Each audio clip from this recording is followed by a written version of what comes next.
Senegal has a new president, Bassirou Diomaye Faye, after the historic elections that were held on March 24th. Faye's victory is a strong rejection of the policies of incumbent President Macky Sall, who tried to hold on to power by postponing these elections. Sall's Prime Minister, Amadou Ba, who was Faye's main opponent, conceded defeat after initially claiming that there was a possibility of a second round. This is no ordinary victory. Faye's promises and political background are quite unique, and he was backed by the vastly popular Ousmane Sonko, who had earlier been disqualified from contesting. There is a distinct anti-imperialist flavor to the politics of Sonko and Faye. It is important to remember that Macky Sall was seen as a puppet of France, and many of his policies were widely unpopular due to that reason.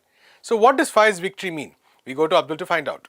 Abdul, thank you so much for joining us. A very important election for the whole of the African continent actually, and a very decisive verdict towards maybe a new policy framework. But before getting to that, can you tell us the context in which the elections took place? There was a lot of controversy over whether these elections would even be conducted in the first place, and there was a lot of push and pull around that. So maybe could you give us a bit of context as to the situation in which the elections were held?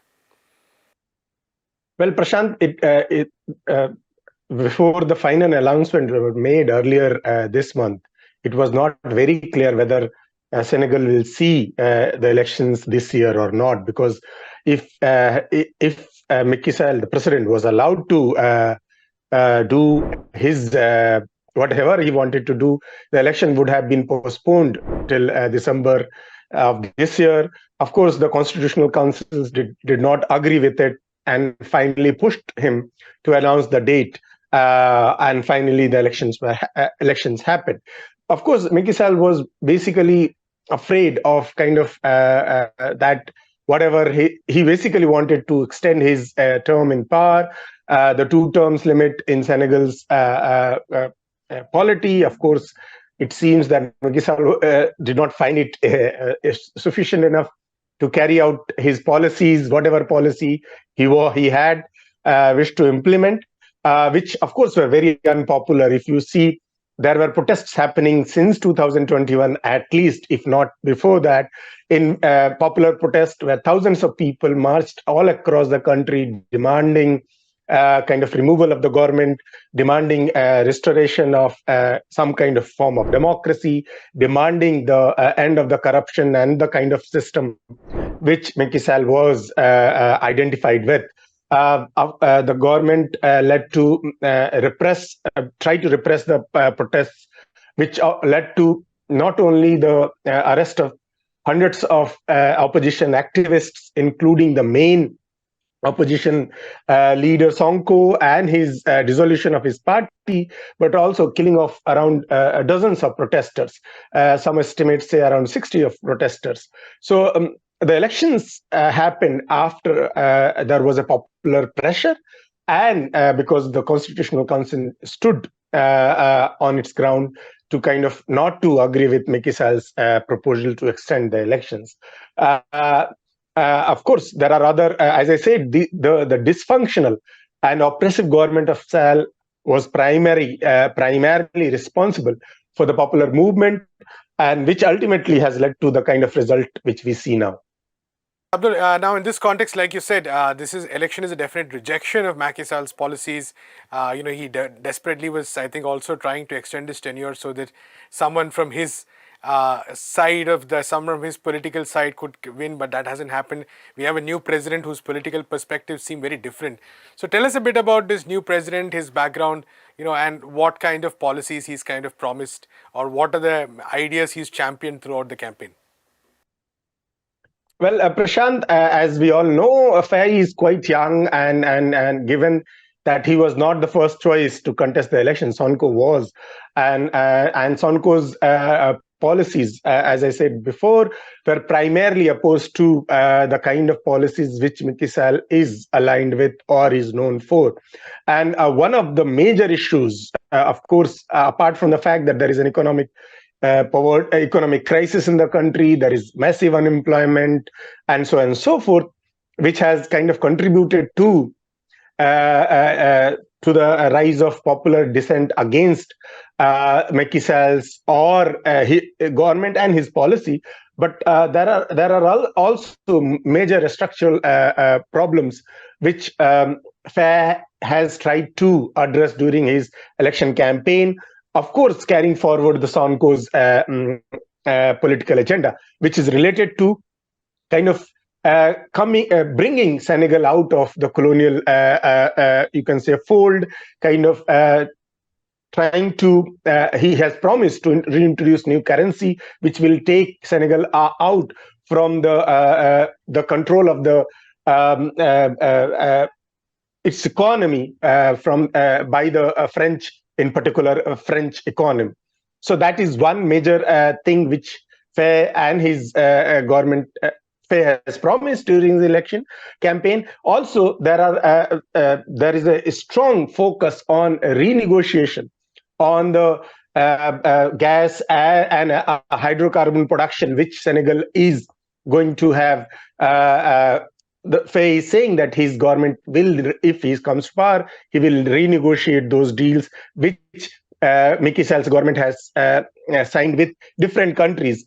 And most of these countries, Faye has election campaign hints that basically leads to colonial exploitation of a country's natural resources. And so these are the two major promises which Faye had made during his election campaign, along with the new economic policies which are promised to kind of bring more employment, major relief from the bureaucratic structures which were created during last previous, you can say, 2 decades at least, if not since the decolonization of Senegal, and kind of a fresh understanding of the economic issues. Apart from that, Faye has also promised a Pan-Africanism. We do not yet know whether that Pan-Africanism would be the Pan-Africanism which Africa is known for post-decolonization, which several other leaders have promised in the past. But at least this is a talk which basically promises, which gives us some kind of promises about a kind of reorientation of Senegal's politics vis-a-vis its colonial past, vis-a-vis its orientation towards Africa, and of course vis-a-vis the policies which directly affect people in their day-to-day basis. Right. Abdul, thank you so much for that update, but do stay back. We'll come back to you for the next story. Our next story is from West Asia, where Israel seems to be in no mood to listen to the UN Security Council resolution on a ceasefire.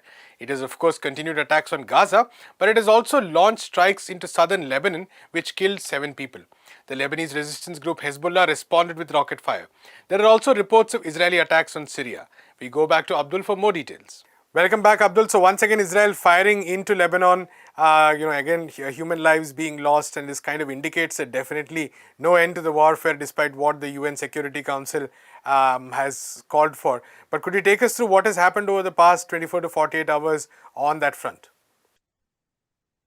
Well, Prashant, ever since the United Nations Security Council adopted the resolution, it seems that there is an increase in Israel's aggression, not only towards Palestinians in Gaza, but also to the regional, to the larger region as a whole. If you see, Lebanon was targeted at least a dozen of times since in last 24 hours by the Israeli both Air Force and the artillery, and in which almost a dozen of people were killed. One of those attacks was carried out deep inside northern Israel, which is rare, given since October 8, when Israel started bombing Lebanon. It has done that only a couple of times, and this has been, as per the records, the deepest Israel has attacked since October 8 inside Lebanon. The attack in the Nabatea region was primarily against an emergency response center where the medics and volunteers were basically working to provide relief to the people who were affected by the Israeli bombings and due to the war. And so, of course, this constitutes an attack on a civilian target. But one should not, by the way, there is also an extension of Israel's aggression in the region, as I said before, that these attacks were not limited only to Lebanon. There were attacks, there are reports of attacks coming from Syria as well. Inside Syria, in the Dar al-Zur province, Israel attacked at least 10 times, as per the Al Mayadin's report, which has killed around seven people, including some of them, of course, Syrian military personnel, and more than a dozen Syrian civilians have also been wounded in these attacks. There is a confusion as if now, whether US participated in those attacks or not. There are reports from Sana and Al Mayadin which basically said that US was also part of those attacks, but US has denied officially that it did not participate in those attacks. Right, Abdul, in this context also, maybe could you take us through what is happening in the region as a whole? How has Lebanon been responding, and also the fact that there have been massive protests across the region after the UN Security Council resolution?